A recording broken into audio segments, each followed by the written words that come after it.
Há uma quinta dimensão, além daquelas conhecidas pelo homem. É uma dimensão tão vasta quanto o espaço, e tão desprovida de tempo quanto o infinito. É uma zona intermediária entre a luz e a sombra, entre a ciência e a superstição.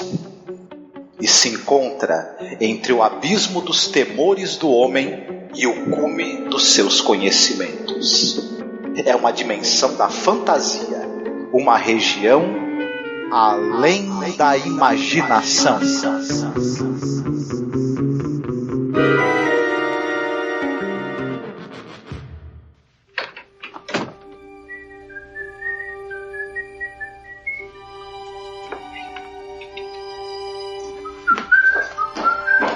Hi, Michelle. Good morning, Mr. Beavis. Why not, Mr. Beavis? Why not? Okay.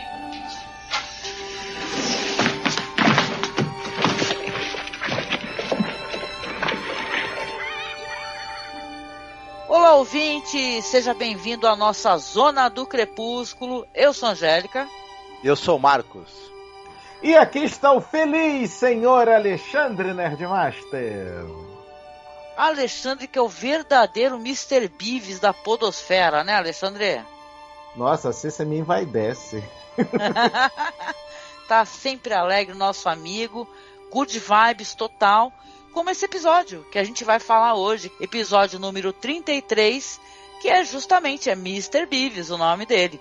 Ele foi ao ar no dia 3 de junho de 1960, dirigido pelo William Asher e roteiro do Rod Serling. Quer falar um pouquinho sobre o elenco? Aliás, gente, eu também quero, me deixa eu falar depois. Na verdade, a pessoa mais famosa do elenco, mais conhecida, eu vou falar do diretor, na verdade. Eu sei que você tem uma coisa para falar de um dos membros do elenco. O William Asher, ele foi showrunner de mais de 12 séries, e ele é o criador, reputam ele como o criador do sitcom, desse formato. Ele começou dirigindo episódios do I Love Lucy, ele teve grande participação na formatação da série I Love Lucy, e nessa coisa que I Love Lucy é o primeiro sitcom, que deu origem a isso. Sim, claro. O Asher, ele acabou participando muito dessa formatação do negócio, e ele depois trouxe esse modelo para outras séries. A mais famosa, talvez, além do I Love Lucy, é A Feiticeira. Ele foi diretor de quase todos os episódios, ele escreveu quase todos, ele era casado com Elizabeth Montgomery, se eu não me engano, na época, e ele é o cara que era o showrunner dessa série, que foi um grande sucesso, passou no Brasil, enfim, passou em vários locais do mundo. Então é um cara assim que ele é um monstro da televisão americana, o William Asher. E A Feiticeira é uma das minhas séries favoritas, cara. Eu sei que, na verdade, ele nem é a pessoa mais...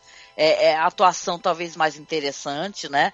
Pelo menos é assim que a crítica analisa, né? Porque o pessoal gosta muito do cara que faz o anjo, né?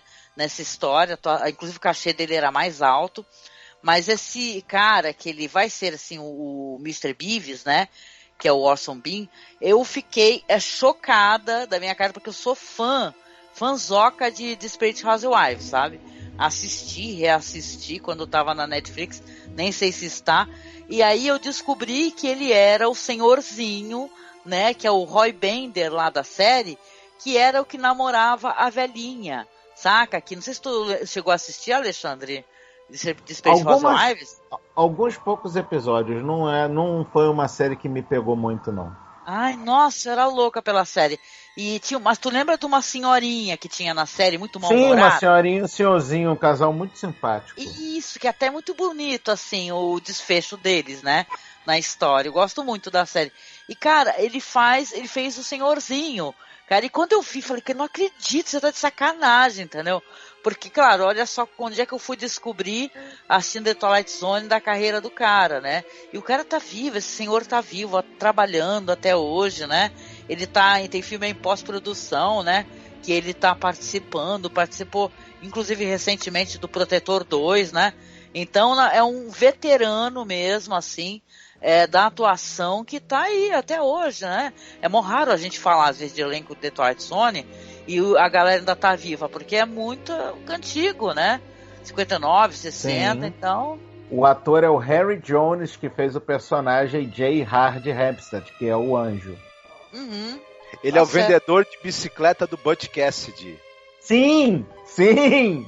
E ele também trabalhou naquele filme Bad Seed, né? Que é um filme fantástico, né? Um clássico aí do terror de gênero de criança infernal, né? Muito legal, muito legal. Ele é figurinha fácil também. Ele era uma figurinha fácil nos teatros filmados que você tinha na TV americana. Inclusive, ele participou do chamado Perigo, Danger, que ficou famoso por ser um dos primeiros teatros filmados a usar trilha musical, composta especialmente para o negócio.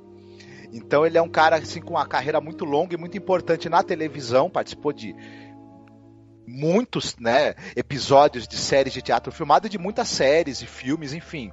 Um cara com uma carreira aí muito, muito extensa e muito importante dentro da televisão americana, né? Ah, uma coisa, né? O Serling, ele é um episódio que ele meio... como é que eu posso explicar? Ele fazia nhé para esse episódio. Ele achava assim que ele não conseguiu chegar na totalidade do que ele poderia fazer, né? Com o roteiro. E é o que o pessoal comenta, né? Muita gente fala isso, né? The Twilight Zone é uma série que... Não sei se essa leveza toda que esse episódio tem cai como uma luva dentro do formato que eles, né? Que eles produziram. E ainda mais que o episódio saiu entre a Passage for Trumpet e The After Hours, né? Que é um episódio do Douglas Rice. Então ficou meio, né? Assim, entre dois grandes episódios. Entendeu? Então, né? Eu concordo em partes de que o episódio do Mr. Bevis realmente é um pouco estranho pro cenário padrão do Twilight Zone. Mas, porra, é muito gostoso de assistir o episódio do Seu Bevis. Cara, eu assisti acho que 3 vezes seguidas só de zoeira, porque eu adorei o episódio do Seu Bevis. Aham. Não, mas assim, o Serling, apesar de ser um episódio que ele, na verdade, ele meio não gostava, depois ele revia a situação, ele utilizou mais ou menos esse formato, esse negócio do anjo, várias vezes, né? Tem aquele episódio The Whole Truth, por exemplo, que ele usa elementos, né? Do que seria, até porque o Mr. Beavis, ele seria uma série, né? Então ele tinha, na verdade, uma intenção de fazer uma coisa até mais extensa. Talvez pela metragem do que foi feito, ele fala assim, poxa, caramba, vou produzir uma coisa que, na verdade, eu queria até ter um trabalho maior em cima, para ser uma coisa mais profunda, né, e tal, né? Mas eu também gosto das sensações e da good vibe que esse episódio passa pra gente. Isso é bom. Muito good vibe, eu adoro, eu gosto do... É aquele estilo que a gente já falou isso antes, né? Quando a gente falou, por exemplo, do... uma Venda para os Anjos, né? One for the Angels, que é aquele episódio que você sai com o coração cantando no final, né? Você sai com um sorriso no rosto, um pensamento feliz, até, por que não dizer, um pouco de otimismo pela raça humana, sei lá. É verdade, né? É um alívio, né? Porque às vezes um episódio pesado após o outro, né? Fica uma coisa desgastante, né? Então, isso daí é uma parada assim, como era pra TV aberta, é um negócio pra família toda, o pessoal se reúne, né? Tem sim um momento de reflexão que o episódio se propõe, que eu acho que a questão da gente valorizar somente ser um materialista, né? Então tem essa coisa assim. Eu não sabia que esse era um episódio que o Serling não gostava muito, mas eu acho que dentro do que ele se propõe, ele tem um sabor assim, Frank Capra, né? Isso. Sim, muito Frank Capra, porra, muito. Mas eu acho o episódio gostoso de assistir, de ser assistido, agradável. Ele faz uma espécie de crítica a essa coisa do capitalismo, do ter e ser, né? E acho que a graça desse episódio reside mais nisso do que nessa questão que ele levanta do que você precisa para você ser feliz, né? Se você for uma pessoa que você tem um emprego instável, pouco dinheiro, você não for bem sucedido no sentido de financeira e profissionalmente, você não vai ser feliz por causa disso. Você está condenado à infelicidade e à desgraça e acabou-se. Sua vida depende que você dê certo profissionalmente numa determinada carreira. O episódio meio que questiona isso e é interessante, né? Tudo bem, também não é um dos meus preferidos, mas ele é bacana. Tá certo. Então vamos fazer o seguinte, vamos lá então a sinopse, pra gente poder discutir alguns pontos do episódio. Quer fazer isso, Alexandre? O episódio Mr. Bevis, como o próprio nome diz, trata da vida do Sr. Bevis, né? Do Sr. James B.W. Bevis, um cara boa praça, adorado pelas crianças do bairro, adorado pelos colegas de trabalho também. Todo mundo que conhece o Sr. Bevis adora o Sr. Bevis, mas ele é um bocado excêntrico, por assim dizer. Ele é um acumulador de coisas esquisitas na casa dele, várias coleções de troços bizarros. Não é muito bem entendido no emprego, porque também faz da sua mesa do escritório quase um museu a céu aberto, o que inclusive irrita muito o patrão dele, e por conta de vários problemas, ele acaba recebendo ajuda de um anjo. Agora, o que o anjo fez pela vida de Mr. Bevis e se ele realmente gostou da ajuda deste anjo, você vai saber hoje, neste episódio. Então, esse episódio, ele tem, pra mim, como destaque mesmo dele, é a atuação do Orson Bean. Não, na verdade é a atuação do Henry Jones. Também. O Orson Bean, ele tá bem, tá? Eu acho que ele faz muito bem esse tipo, que é o cara meio atrapalhado, meio desligado, mas Cara, ele é muito Jerry Lewis, cara. Eu conseguia ver o Jerry Lewis todinho no Mr. Bevis. Ele é um Jerry Lewis, assim, talvez com um pouco menos de trejeitos, né? Mas lembra realmente. Só que ele tem um bom coração. Ele é uma pessoa muito simpática e generosa, enfim. Ele é uma pessoa que ele consegue ter uma empatia com todo mundo. Menos, claro, né, com o patrão dele, que ele chega sempre atrasado e traz crianças para fazer música natalina ao vivo no escritório, né? Na época do Natal, então o chefe não gosta muito. Não, o pior é isso, na época do Natal e fora da época do Natal também. Ele tem uma certa dificuldade para gerenciar a própria vida, mas ele tem uma grande alegria e vontade de viver. Isso é uma coisa interessante. Mas quando aparece o anjo da guarda, que é o Henry Jones, que o episódio ganha um up a mais por causa da interpretação muito boa dele. Ele é um cara que tem uma veia cômica, assim, perfeita. Não, o time de comédia e a química entre o Orson Bean e o Henry Jones foi sensacional, cara. Sim, foi muito boa. Eles funcionam muito bem juntos. E é meio essa coisa, o cara tá com problemas, mas ele tá de bem com a vida dele. E o anjo da guarda chega, não exatamente para ajudá-lo, mas para querer dizer como é que ele tem que viver a vida dele, porque ele teve uma série de antepassados que também eram protegidos por esse mesmo anjo da guarda, que eram caras, assim, muito bem-sucedidos. Um era um soldado muito corajoso, o outro foi um político de destaque, enfim. E ele fala pro cara, pô, esses teus antepassados foram uns caras tão incríveis, tão empreendedores, e você aí com essa vidinha, né? E aí ele começa a alterar a vida do cara, mas em troca ele quer que o cara viva do jeito que ele tá falando, né? E o Beavis não vai ficar muito feliz com isso, porque ele é esse tipo de pessoa que pra ele o que importa é ele viver a vida do jeito dele, né? Então é interessante.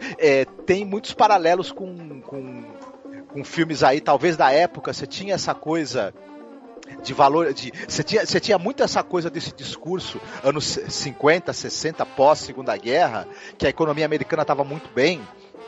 Então você tinha muito essa coisa dos bens materiais, o discurso da prosperidade, e você tinha algumas obras como essa que questionavam um pouco isso, né? O quanto isso te afastava de uma vida mais simples e você podendo ser aquilo que você é sem precisar estar mergulhando nesse otimismo financeiro aí, né? Que o pessoal vivia na época.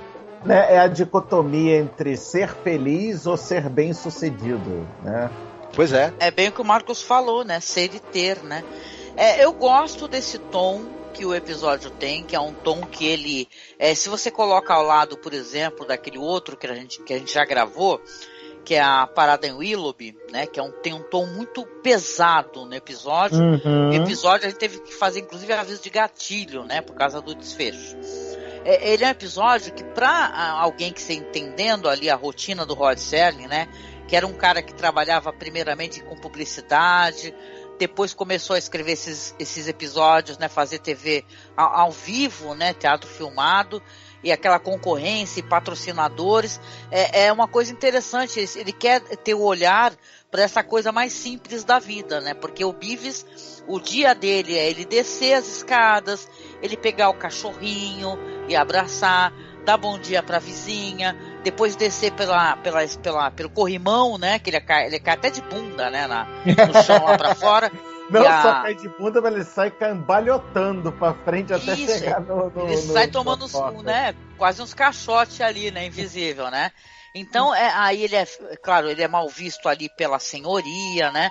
Só que ele já sai, você vê que ele tem um cotidiano, que é um cotidiano de muita felicidade, porque ele já chega, já joga bola com as crianças, aí ele tem um calhambeque horroroso assim, uma coisa que visivelmente é para você guardar para exposição, não é para você circular pela cidade, né? Que é um Rickenbacker 1924, né, que ele tem. E a levando em criançada tem que consideração empurrar. que nós estamos em 59, então, porra, esse Rickenbacker já tem 30 anos, caceta. Já é um artigo de colecionador ali, né? Então aí você vê aquela criançada toda empurrando, engolindo fumaça. O cotidiano dele é essa loucura, mas é uma loucura de felicidade também, porque ele é fora do padrão. Quando ele chega no serviço, ele cumprimenta todas as secretários, ele conhece todo mundo, entendeu? Mas ele já chega atrasado, por quê? Porque ele tem um calhambeque, né, que não pega. Então, quando o patrão já vê que ele não está na mesa, que é uma mesa que você vê que ele tem o que o pessoal chama de joie de vivre, né? Que ele tem essa alegria mesmo de ver, então ele tá meio que cagando. A mesa dele ele coloca de bicho empalhado, a relógio que mexe o olhinho, né? Então é uma coisa bizarra aquela mesa dele, que tem a maquete que ele tá montando, que ele vai depois continuar a fazer isso com as crianças. Então o patrão chega, dá o chamão nele, né? Até mostra o reloginho, né? Você vê como isso também acontece naquele personagem lá do Tempo Suficiente, Finalmente. Você vê que é a mesma coisa. Aquele personagem já tá deslocado, né? Ele que é não o faz Burt parte... Meredith, aquele episódio. Burt Meredith. Ele já está deslocado ali, porque no caso dele é a leitura, né? Que ele vive sempre com os olhos dele nos livros. Esse daí já tem uma alegria profunda de viver, né? E quer compartilhar a felicidade dele. Então você vê que ele não se encaixa num mundo que é um mundo de cinismo, de aparências e tal. E quando ele está tendo um dia infernal, né? Que pelo menos começou a ficar infernal a partir do momento que ele foi demitido. O patrão dá um sabão nele, manda ele embora. A amiga vai conversar com ele ali, que é uma secretária, vai ajudando ele a guardar as coisas. Ele informa que já foi demitido várias vezes esse ano, né? Então, é interessante que eu acho que até o episódio, ele quer discutir essa questão do cinismo, né? Do mundo que a gente vive, onde a gente vive só de aparências, né? A gente não pode se comportar com alegria e tal, e ao mesmo tempo o cara não se encaixa, e que para você se encaixar, né, que aí sim vai vir um lance do anjo, quando ele tá bebendo no bar, né, ele começa a tentar olhar pelo espelho, ele vê um cara pelo espelho, só que ele olha para trás, o cara não está, ele descobre que é esse anjo que o Marcos mencionou, né, que devido a um grande ato de um antepassado dele, esse anjo sempre então tá ali protegendo os descendentes dessa família, que todos fizeram coisas importantes, menos o Beavis, porque ele é um cara que, na verdade, ele apenas quer viver uma vida tranquila e fazer as coisas que ele quer e ter os hobbies que ele quer. E é isso, né? Até o Serling tem uma narração inicial muito interessante, né? Que é uma narração meio mostrando ele como se ele fosse uma peça rara, né? Olha esse cara. Né? Ele é uma anomalia dentro do cenário da época, né? Ele é um oddball, né? Um bizarro, um biruta. Olha só, você ser feliz é você ser biruta, né? Hoje em dia mesmo, quem é capaz de falar, eu, você, Marcos, se a gente for ali na rua agora e começar a dançar, se a gente não vai ser chamado de louco, né? Então, na verdade, tem essa questão, esse questionamento. Se você é uma pessoa feliz e demonstra felicidade, você é louco, né? Então, que mundo é esse que a gente vive, né? Puta que pariu, né? Então, isso nesse sentido ele é muito interessante. Eu gosto como o episódio ele constrói essa narrativa e depois esse anjo começar a se tornar uma espécie de personal shopper, sei lá, de agente dele, e falar assim, olha, pra você, eu vim te ajudar, mas você não vai poder mais usar esse terno, você não vai poder mais ficar aí o louco da cítara, o louco do coral infantil, você vai ter que mudar todo o teu perfil, e o teu dia vai recomeçar, né? Angélica, olha só, Oi. Angélica, é pior. O anjo se tornou um coach. Ah, Gui, é verdade, coach é foda, é o coach de vida. Coach né, pra você de fazer vida. sucesso. É o coach de vida, né? Ai, meu Deus, coach, é verdade. É terrível, gente. Pensei em coach, agora deu uma tristeza no coração. Mas assim, o lance é que aí ele não pode mais fazer as coisas das quais ele gosta. Aí, cara, é interessante que ao mesmo tempo, isso seria a minha crítica ao episódio, na verdade, né? Que ao mesmo tempo, se você se ajustar, vamos colocar assim, ou você se vestir, que é isso que o episódio mostra, né? Quando ele começa a se vestir bem, aí a senhoria já vai sorrir pra ele, entendeu? Porque ele já pagou 3 semanas adiantadas de aluguel. Ele chega no serviço com carro esporte. Uma coisa que não foi contada é que depois da cena dele ser mandado embora, tem uma cena que pra mim foi engraçadíssima, que é ele subindo com a caixa das coisas dele do escritório e a senhoria descendo com a caixa das coisas dele do apartamento, porque ela estava sendo despejado, porque ele estava com o aluguel atrasado. Exatamente, ele está tendo um dia terrível, né? Quer dizer que então, para ele se ajustar, ele tem que estar com um belo terno. Aí ele aparece, né, com um terno perfeito já no bar, né? Saindo do bar com o anjo abraçando o vazio, né? Isso é engraçado. Eu gosto muito do personagem que é o bartender, que ele faz umas caras maravilhosas nesse episódio aí. Eu tenho muita risada com uma das caretas dele. Mas assim, quer dizer que aí ele, conforme ele tem essa rotina, não é traçado nada mais pra gente, espectador, né, passar ao largo disso, né, se ele então tenha tomado alguma atitude que também fizesse com que as pessoas antipatizassem com ele, porque ele sai com o terno, a senhoria sorri pra ele, pede a bola para as crianças que não jogam pra ele, pede a maçã pro vendedor que tá de passagem, que da outra vez foi muito sorridente, solícito com ele, falar pra ele, vai comprar maçã você, vagabundo, algo do gênero.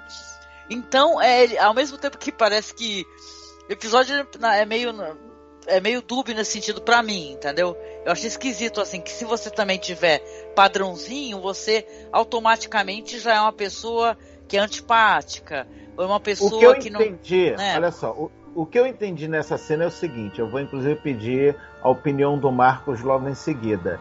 O que aconteceu é que o anjo mudou a vida do Beavis. Ele deixou de ser aquele Beavis que todo mundo amava para esse Beavis que é todo correto, é todo certinho, mas em compensação, por ser todo certinho, por ser todo dentro do status quo da época, ele não tinha mais aquele amor pela vida, como você falou, que era o que deixava as pessoas adorarem o Beavis. Então ele se tornou só mais um. Então se ele é só mais um, ninguém tá com isso. Concorda, Marcos?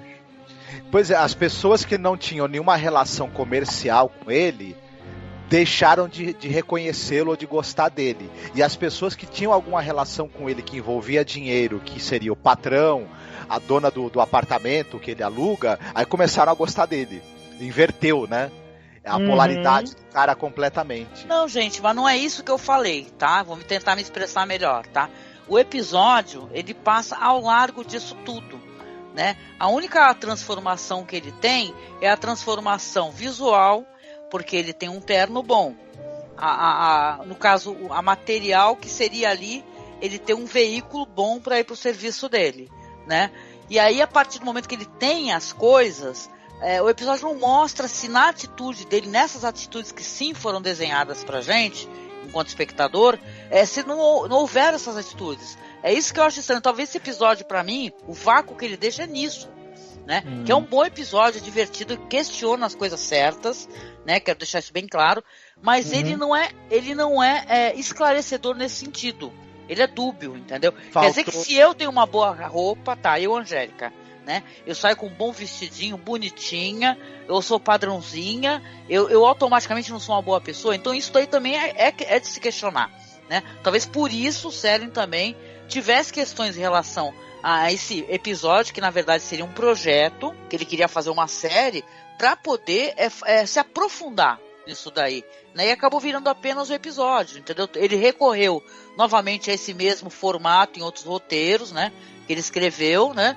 Então é isso que eu senti. Mas nossa, nesse sentido, do personagem ser adorável, é muito legal. O ator, o cara que faz o anjo, as questões são interessantes e é um episódio muito leve. Nisso eu concordo demais com você. Mas a Angélica tem razão, porque tem uma coisa, isso que a Angélica sentiu falta tem a ver com a falha mesmo. Quando você não estabelece a premissa perfeitamente bem, começa a aparecer furos e coisas que você fica se perguntando, mas por que isso está acontecendo desse jeito? Faltou... Isso foi pisada na bola do roteirista, que é o Serling. Faltou ele estabelecer se o anjo alterou a memória das pessoas em relação a ele. Uma linha de diálogo teria resolvido isso, essa dúvida. Ele não fez isso, ele não estabeleceu o que aconteceu, e aí fica realmente essa dúvida para quem está assistindo. Isso aí foi pisada na bola, acho eu, né, do roteiro. E a Angélica tem razão nesse ponto. Não, eu concordo com vocês nisso, é que eu interpretei como que assim que o anjo entrou na vida do Beavis, ele entrou quase como se fosse uma realidade alternativa, entendeu? É como se a partir da entrada do anjo as pessoas já não veem mais o Beavis como via antes. Mas isso foi, obviamente, interpretação minha. Uhum. Isso realmente não está bem descrito no episódio como vocês disseram. Mas uma coisa que é preciso salientar, e eu não quero roubar o lugar da Angélica de roxo, não, mas eu quero chamar já para o final do episódio, é que o Beavis não gostou de ter um carro do ano, de ter um emprego dos sonhos, da senhoria dele gostar dele, se ele não tinha mais a amizade com as crianças, ele não tinha mais o Tony... Que dava maçã para ele sentiu falta das coisas que tornavam a vida dele mais simples, porém mais feliz. E o que ele faz? Ele pede ao anjo, né, que volte a vida dele como estava, mesmo com a chabasca lá, a charanga, o calhambeque dele ferrado, calhambeque que inclusive depois vira no trânsito e ele... virou, né? Fazer o quê? Que coisa chata. Mas, no final das contas, mesmo ele tendo revertido para a vida financeiramente pobre, mas porém feliz dele, ele acaba ouvindo que o anjo, apesar de tudo, ele continua ajudando o Beavis, mas sem mudar tanto a vida dele. Tanto que ele chega no final, você ainda tá aí, seu Hamstead? Tô sim, Beavis, vai na fé que eu tô cuidando de você. Valeu, irmão, brigadão. É verdade, a cena do extintor, né, que o guarda vai multar porque ele faz o calhambeque aparecer. E aí, putz, acabou de aparecer o calhambeque, chega o guarda, você é obrigado a multar o senhor. Só que aí o extintor muda de lugar e o guarda fica, hã? Porra é essa? É divertido isso daí, é uma gag divertida, gente, Sim. É uma gag divertida. Mas assim, também, cara, é difícil a gente olhar, pra você que tá escutando a gente, num mundo de tanta desigualdade que a gente vive, numa polarização política e desmandos e dizeres horrorosos, é a romantização da pobreza, sabe? Então esse episódio que ele tem isso, ele quer romantizar o fato de o personagem ele não querer ter coisas boas, né? Porque ele tá sempre desempregado, ou tá sempre despejado, ou ele, no caso, ele é visto como um cara excêntrico, né? Excêntrico mais pro lado de ser louco, na verdade, né? Por ele ser feliz. Então, é claro, é muito fácil para quem tem tudo tentar romantizar o não ter, né? Então, eu tô olhando, uma mulher aqui do século XXI, né, pobre, olhando assim pro episódio deles, falando, não, colega, você pode ter as coisas, mas seja gentil, seja um cara bom no dia a dia, sorria mais, né? Que é isso que as pessoas talvez tivessem que aprender. Seria uma mensagem mais positiva, né? Mas nem todos os episódios da série vão, né, satisfazer a gente plenamente, né? Por mais gostosos que eles sejam. Então, Acho que esse episódio tem um pouco disso também, na minha opinião, claro, né? Beleza. E aí, gente? Tá na hora? Já vamos lá para a parte de recomendações? Bora! Bora, então já pode começar com a tua recomendação, Alexandre. A gente falou de Frank Capra neste episódio, vamos dizer, do estilo Frank Capra que esse episódio tem, então eu não poderia deixar de recomendar da obra de Frank Capra A Felicidade Não Se Compra. Afinal de contas, temos lá um anjo que tenta ajudar um cidadão a melhorar de vida, mostrando as coisas que aconteceriam se ele não fosse vivo, tal e coisa. Aquele que hoje é clichê, mas foi esse filme que inventou esse clichê, então chupa essa manga, vamos assim dizer.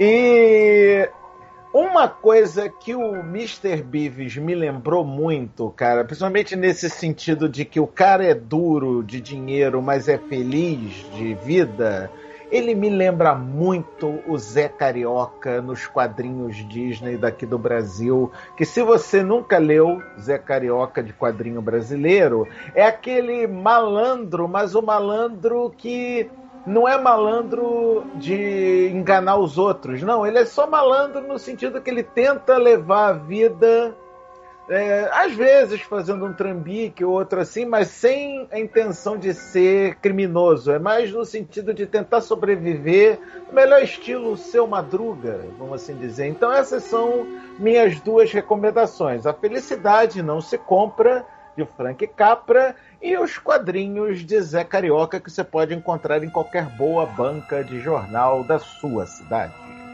Ah, e sabe o que eu lembro também? Você falou do Zé Carioca e do malandro sobrevivente, né?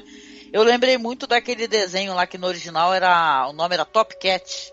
Aqui no Brasil... Manda-chuva. Manda-chuva. Nossa, como eu adorava. Né, que eles estavam sempre... Aliás, esse guarda aí me lembrou muito o Guarda-Belo. O Guarda-Belo. Olha o Guarda-Belo, né, no The Twilight Zone, né? Porque eu adorava, gente, as presepagens dos gatos lá, do Batatinha. Nossa, as dublagens tão boas, gente. Que delícia. Você não gostava do Batatinha, Angélica? Batatinha era assim que ele falava, né, gente? Isso mesmo. Muito fofo, cara, muito fofo. Tá bom.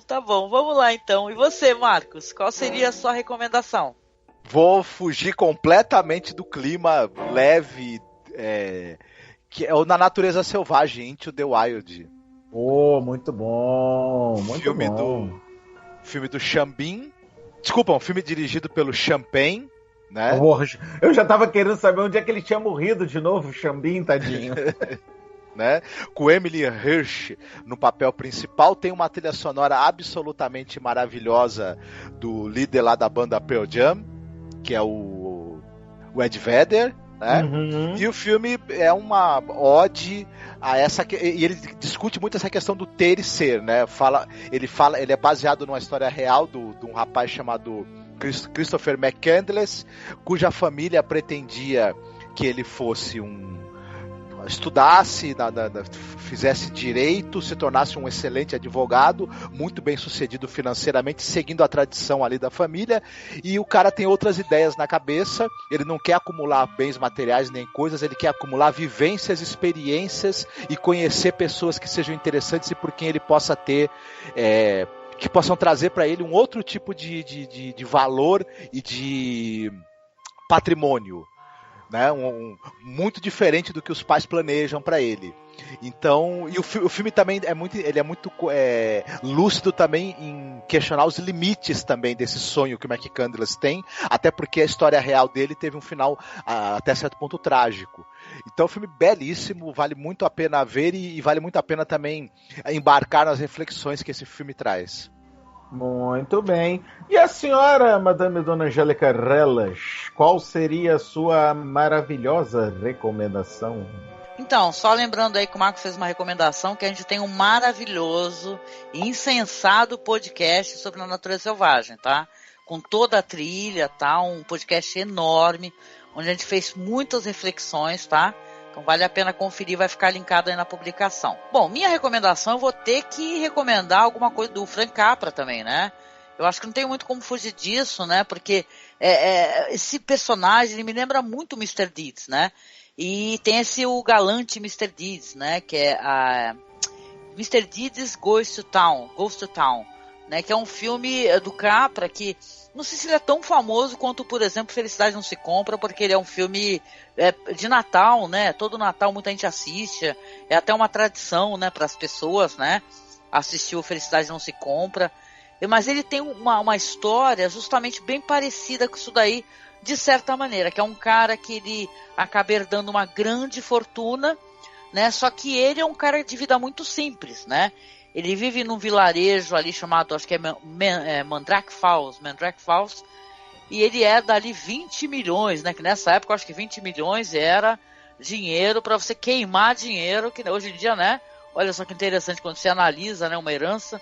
E aí ele começa a ter contato com esses caras, que são os advogados, né? Os caras que são responsáveis para levar a herança ali pro herdeiro e tal. E eles vão se surpreendendo ali com o afeto que as pessoas na cidade têm pelo Mr. Deeds, né? Que ele é um cara que ele vive de fazer frases para cartões, né? E são aquelas frases mais engraçadíssimas, porque para mim são umas frases muito bregas, sabe? Que ele vai criando, né, e tal. E o filme, claro, ele vai se deslocar para acontecimentos muito interessantes. Inclusive o ponto de uma jornalista fingir que é uma mulher muito pobre para conhecê-lo, né? E tal. Isso tem um ponto nesse filme, por exemplo, que eu acho ele muito estranho, é como ele faz uma mulher de carreira ser uma mulher que ela é no mínimo bitch, né, nesse filme, né? Então é foda. Essas produções antigas sempre vai dar uma deslizadinha aqui, outra ali. Mas ele é um filme bem legal, que tem muito esse negócio de good vibes, né? Porque tem um cara legal, que é o Mr. Deeds, é pelo gatíssimo Gary Cooper, né? Então você até fica, caraca, né? Como é que não tem mulher totalmente, sei lá, né? Cercando a casa do Mr. Deeds, né? Que é o Gary Cooper lindão nessa época aí, né? E a Jean Arthur, ela faz a Louise, né? Louise Babe Bennett. É um filme interessante, filme legal, que eu assisti não faz muito tempo, assim, eu fiz uma revisão e foi divertido. Aqui em casa a gente acabou curtindo muito. Tem um final muito interessante, porque ele vai para esses meandros do que a gente falou aqui no podcast, sobre a pessoa feliz ser considerada louca. Vai ter essa questão aí, então vale a pena a gente dar uma assistida. Quem não assistiu, corre atrás, que eu acho que tem o filme até inteiro lá no YouTube, viu? Para você poder assistir. Anotado. Tá certo? Anotado. Então, eu quero agradecer a você, Alexandre, por mais uma participação no nosso podcast. Gostaria que você falasse um pouquinho do seu trabalho, né, para o pessoal poder ir lá, acessar, comentar, né, conhecer. Fica à vontade, meu amigo. Mais uma vez, Anjinha, eu quero agradecer muito a você, ao Marquinhos, por esses convites maravilhosos para falar de uma das séries mais sensacionais da cultura mundial, que é o Twilight Zone. E, queridos ouvintes daqui do Cine Masmorra, eu sou, como vocês já sabem, Alexandre Nerdmaster, sócio, dono, fundador e responsável pelo paranerdia.com.br, um podcast para nerds. Acessem lá e sejam felizes. Legal, sabe que eu reparei uma coincidência, achei divertida entre nós aqui, que você fala que é irresponsável pelo Paranerdia, né? E o Pensador fala que comete o podcast dele. O Teatro Escuro, ele comete o Teatro Escuro, porque afinal de contas o Teatro Escuro é um ato de completa e total idiosincrasia e maldade pura, então é um ato de que se comete realmente. Eu amo o Pensador Louco, inclusive, vale inclusive como uma pós-recomendação, acessem o Teatro Escuro do Pensador Louco, que é muito bom, né? Eu sou, entre parênteses, responsável pelo Paranerd, porque eu tenho noção das neiras que eu faço na vida. Imagina, deixa disso. Se temos uma coisa a falar aqui, é que a Angélica Reles e o Sr. Marcos Noriega estão de mais do que parabéns. Estão, inclusive, eu dedicaria prêmios para esses dois cidadãos por conta desta maravilhosa ideia de fazer o Twilight Zone. E ouvintes, segure as pontas que a segunda temporada vai vir. Mas calma e deixa essa mulher descansar um pouco, que ela merece, tá? Obrigada, Alexandre. Obrigada, meu querido. Um prazer demais ter você aqui. E você, Obrigada pela tua participação mais uma vez. E aí, você quer deixar algum recado aqui no finalzinho? É um grande prazer ser conversando com você sobre essa série que eu gosto tanto.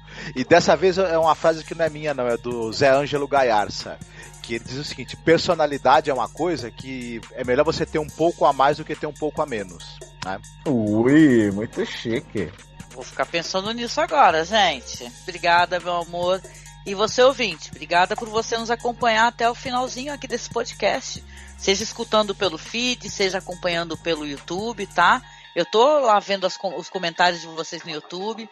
Muito obrigada para quem se inscreveu no nosso canal, tá?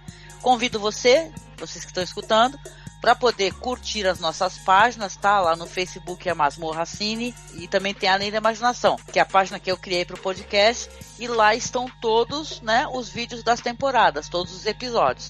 Então não deixe de conferir e entrar no nosso grupo lá, Fãs de Além da Imaginação, onde a gente está usando espaço para debater, né, e compartilhar coisas legais da série. No mais, eu peço para você, por favor, se puder nos apadrinhar, clica no link do Padrim, por favor, colabore com a gente para que a gente possa continuar o nosso projeto, e a gente deixa aqui um beijo bem grande, um abraço apertado, tá bom? Até mais. Fiquem bem, se cuidem. Um abraço e sejam felizes com o Mr. Beavis. Uhul.